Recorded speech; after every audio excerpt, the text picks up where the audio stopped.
There's some stuff going on between the current administration and the World Health Organization. I think that goes down, is it May 22nd or is it the 28th? Yeah, it starts this weekend on the 22nd. Can you inform us of what is going on? Yeah. So, Sean, thank you so much for having me on. I appreciate it. And this is a true passion of mine. You mentioned the Freedom Records. It's something that I put on with my nonprofit. We fundraise and produce a show that interviews survivors from communist countries because, first of all, I think they are amazing stories and they're inspiring. They inspire Americans, especially young Americans, on certain character traits that I think are lacking in our society. And so it gives them someone to look up to, someone to be inspired by. But it hits these lessons that aren't being taught in the American classrooms right now, especially about the horrors of the 20th century and the current events that we're dealing with right now with the rise of the radical left. So it's really an honor to get to interview them. And this passion of mine for history and for making sure Americans are aware of the dangers of the radical left leads me to do things like monitoring what the rest of the people in the world are up to, especially communist China and these global organizations that are more and more influenced and controlled by people that are put in place by the CCP. And so that's kind of what led us to this conversation today, Sean, where there is a meeting coming up. The World Health Organization is meeting in their annual gathering where they're talking about making changes to how we have global responses to pandemics and health crises. And when you look into it, it's very, very concerning. You and I were talking before we even got filming about the fact that not a lot of people are talking about this, but it's finally starting to hit the mainstream. So I'm glad we're here to talk about it. And it's probably one of the most important topics of the year. Yeah, definitely. So I'm not too spun up on this, and that's why I invited you to come on, because when I listen to your podcast, you're definitely spun up on it. You know all the ins and outs. And I did read a headline, and it said we're basically handing over U.S. sovereignty to the World Health Organization. Is that true? Yeah, down to the point, it's very true in terms of what's being proposed. It's not official yet. And so I really hope, there's still a slight chance that this might not happen. But basically, going back a year, the UN published a report, and it was called, I actually have it right here. It was called COVID-19, Make It the Last Pandemic. And I don't usually like to read things on interviews and media stuff, Sean, but this is really important to understand what they're actually saying. They said in May 2021 in this report that the pandemic would have been prevented if the WHO had been given more global authority. It says, quote, in its current form, the WHO does not possess such powers to move on with the treaty. WHO therefore needs to be empowered financially and politically. The treaty should possess an adaptable incentive regime, including sanctions such as public reprimands, economic sanctions, or denial of benefits. And so they're trying to get more political and financial power to be able to punish countries that don't comply with the expectations of the WHO in the next health crisis. So that's one thing. But then when you take it a step further and you look that back in January this year, January 2022, turns out the Biden administration proposed very quietly and didn't give a press release, didn't have a press conference, didn't even put out a statement of the fact that they proposed amendments and are leading the charge in removing very concerning language from these international health regulations that are going to be addressed in the upcoming meeting. And so the language that the U.S. administration proposed under Biden removes the following sentence. WHO shall consult with and attempt to obtain verification from the state party, which is the country of this intentional health crisis, in whose territory the event is allegedly occurring. And so it basically removes the requirement for the WHO to communicate or work with the country that they claim there is a health crisis in. And they are now then able to just step in. So that's what's being put right now. There's multiple other amendments, but it basically just hands more financial and political power over to this World Health Organization that is an arm of the United Nations. And this all becomes a lot more concerning once you start to understand the global connections of the WHO and the influence of the CCP. And I don't know if you want to talk about that separately, but just that first thing that I just mentioned is concerning on itself. Yeah, let's go into that in a little bit, because it has to do with China, and I love covering the China topic because it is such a threat. But when you say that they're going to be involved, how involved are they going to be if this goes through? Are they going to be the lead, or are they going to be advising? Oh, no. So they want to be able to implement things on sovereign countries. And that's the whole point of this. I think of this. Think of all of the frustration, right, of the last 3 years with dealing with COVID. A lot of people were frustrated because America is a society of choice. We aren't a society of force. And so experiencing what it's like to have unelected public officials like a Dr. Fauci tell us that in the name of science, we shouldn't be able to do things like express our First Amendment right to go protest because there is a health crisis and we are going to kill your grandma if we go out and do this. All of these attacks were put onto us and inhibited our freedoms, and they were told to us by unelected people. And so it was very frustrating. It's very frustrating when bureaucrats can tell us what to do, especially via force, because then we got into a situation where the left started to support more and more forceful things. So not just lockdowns, not just shutting down the economy, not just sending child protective services after hair salon stylists for opening up their businesses a week early, like we saw in Oregon, not just throwing hairstylists into jail like we saw in Texas, or all of these problems that we've been facing. Then they started to talk more about vaccine passports, more about monitoring and surveying travel of citizens. And that's really the problem here is the WHO is very authoritarian with their implementation of how they want to handle health crises. And so when they talk about these things and they say that they want to implement international vaccine passports, international lockdowns, international travel restrictions and surveillance, international, and this is the thing, covering up disinformation. They want to be able to monitor disinformation. This is all from an international level from the WHO, not from elected representatives of the American people in our own sovereign government. And so it kind of removes all of our power here. And it's just completely un-American. It's bonkers. It's wild, if you ask me. Well, Fauci, going back to Fauci supports this, and let's talk about why. There's one big reason that he supports this. He's going to be involved. Yeah. And so Fauci was put into a very important position with the WHO. And if you look at what all of these people say that are whether they're representing America on the world stage under the Biden administration, or if it's the people that are actually in power in the WHO from other countries, they are all very much in favor of anti-American, anti-choice options for handling the future pandemic. But what's also interesting, Sean, is that this allows the language of these amendments and the empowering of the WHO would give them the power to handle not just pandemics or the spreading of a virus, but also any other health emergency. So if you think about it, the left has also recently been saying that climate change is a health emergency. And they're saying things like the energy crisis is a health emergency because it's connected to climate change. They're saying racism is a health emergency. And so I see this being weaponized in a very dangerous way in the future, especially with the woke left these days. They're going to move gun control into that category as well. I saw Dr. Oz actually wants the CDC to take charge on the gun control issue, and which I found that to be very alarming, especially since he's running as a Republican and endorsed by Trump. But let's talk about how China is involved with all this. So everything that's happening in the world right now, it all leads back to China. Almost all of it leads back to China one way or another. So let's talk about how China's involved with the World Health Organization.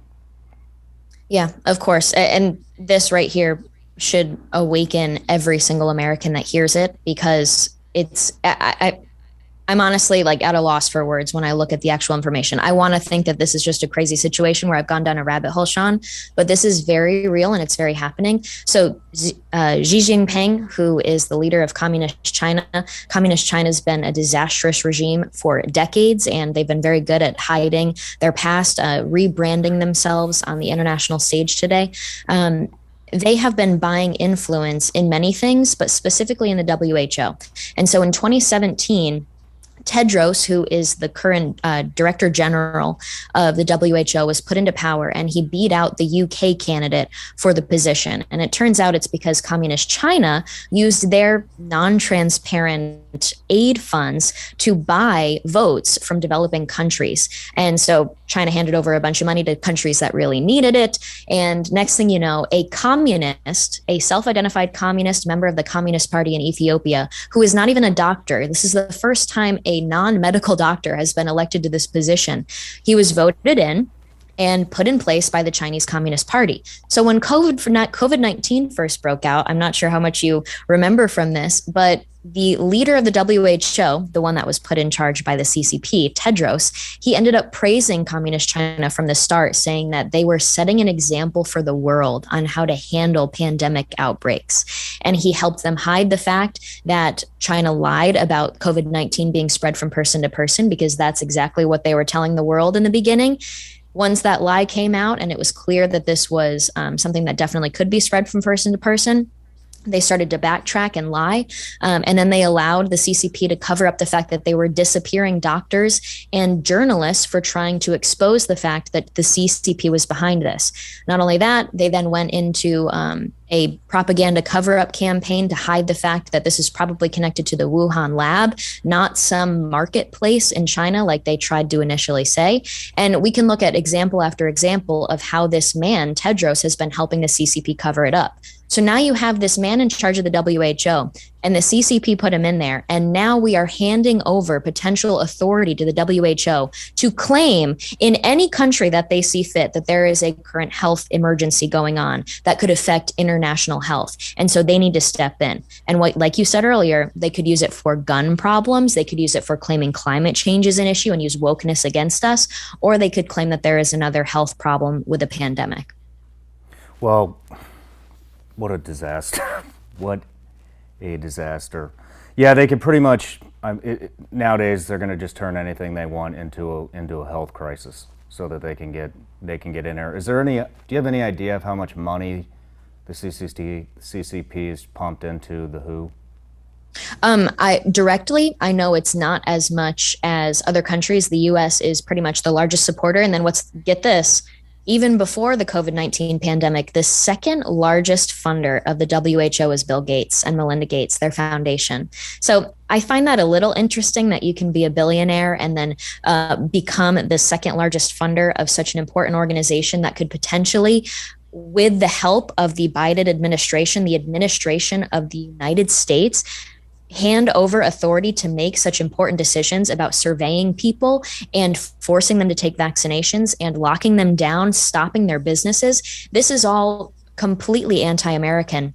But the Chinese money that they're putting in is usually under the table, Sean. So I can't exactly track that. And when I look at the sources, it usually says that they have opaque aid funds that they use to help countries that really do need the support. And unfortunately, right now, with the economic downturn that we're seeing, we're going to continue to have these weaker countries be at the will of the communist regime.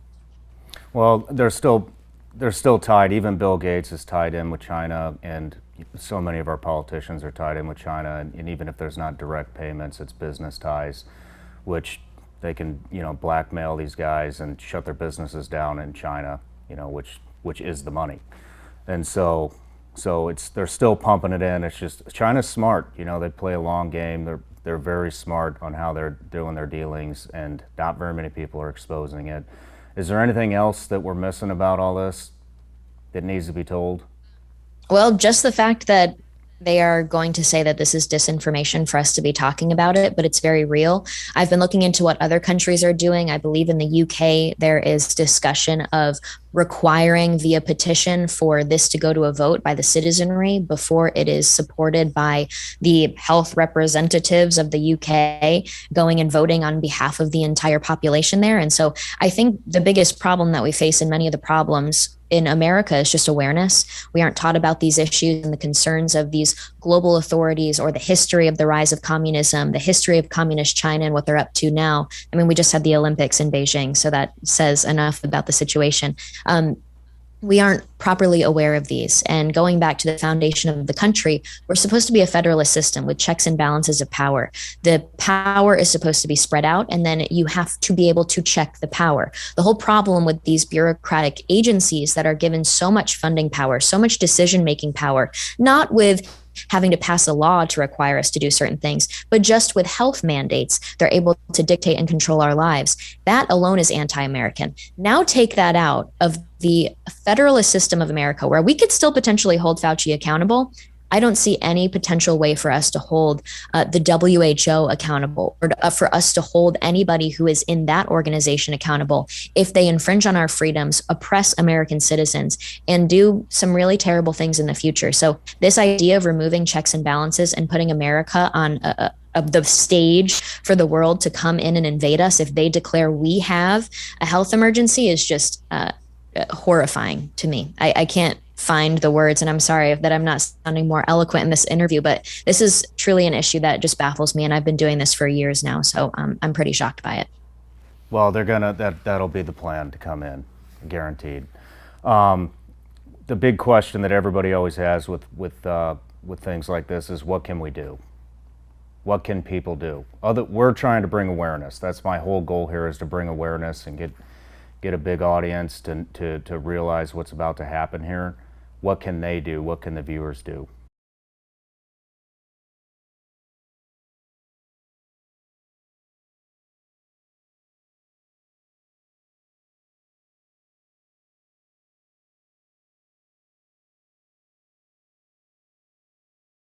Yeah. Well, like I said, I was looking at what other countries are doing, and right now they're doing petitions. I don't think that is enough. I think we need to have our federal level politicians start to stand up to this immediately. I mean, Sean, it's happening in days from now. So this could be signed and some really bad stuff could go down. I don't know what they intend to do once this goes through, but I don't see any opposition to this right now. And I'm pretty horrified by it.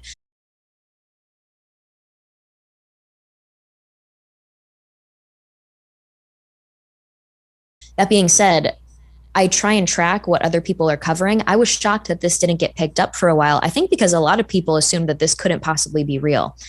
But now that it is real, now that we know this, I do know that a lot of my connections in just the conservative movement and everything they are covering it this week now that they realized, oh my gosh, this is actually happening. So that basic level of awareness is important. But if we take this into evaluating the future of the country, Sean, this is my evaluation of it. If this all goes through, and if we ever see a health regulation, because keep in mind, they told us that we couldn't even exercise our First Amendment right to protest these insane tyrannical lockdowns, the authoritarianism used against us because it was the health crisis and we shouldn't leave our homes, all of these things. They were able to take away our constitutional rights via health regulations. And so if we see that on the international stage, and those international people have the support of the federal administration, the Biden administration in our country, and a large percentage of the people on the left in America who support using authoritarian force instead of encouraging choice in this country, that's when I think we're going to have some major fractions in the nation between states. We're going to start to see federalism really take place, the idea of laboratories in states. And when the federal government commits dereliction of duty, we're going to see the states rise up to fill that gap. And I predict that that's what we're probably going to see if this goes through. Yeah, well, a lot of states are already rising up against the federal government. I think things that people can do that are simple is, one, get a hold of your congressman, and people want to know how to do that. Just Google how to get in touch with my congressman, make a phone call. Elections are coming up. They want votes. They want to get reelected. Tell them they're not getting reelected if this goes through. I think that will be one thing. Another thing is to spread awareness. So that's why when we talked a little bit before, I wanted to keep this segment shorter so that it's easier for the consumer to consume. Spread this message, let everybody know what's going on, and tell them, get a hold of the congressman. If you live in the same state, give them the number to the congressman.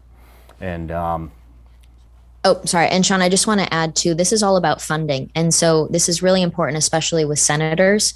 They have the power to really put their foot down and stand against something like this. They have the power of the filibuster. This should be something that the American people are involved in. And even if that, it should be the representatives that we elected. And so when we look at this big picture of how did these people in the healthcare regulatory agencies get so much power. It's because our legislature, which was given the power to make laws and to put out money to implement those laws, they hand over decision making, regulation making, and funding abilities to the executive agency bureaucratic offices. And so that's really where the money can be stopped. I know when President Trump was in office, he stopped the funding to the WHO, he pulled America out, and then Biden put us back in. And so I think something drastic like that needs to happen, and that will come via our representatives when you contact them.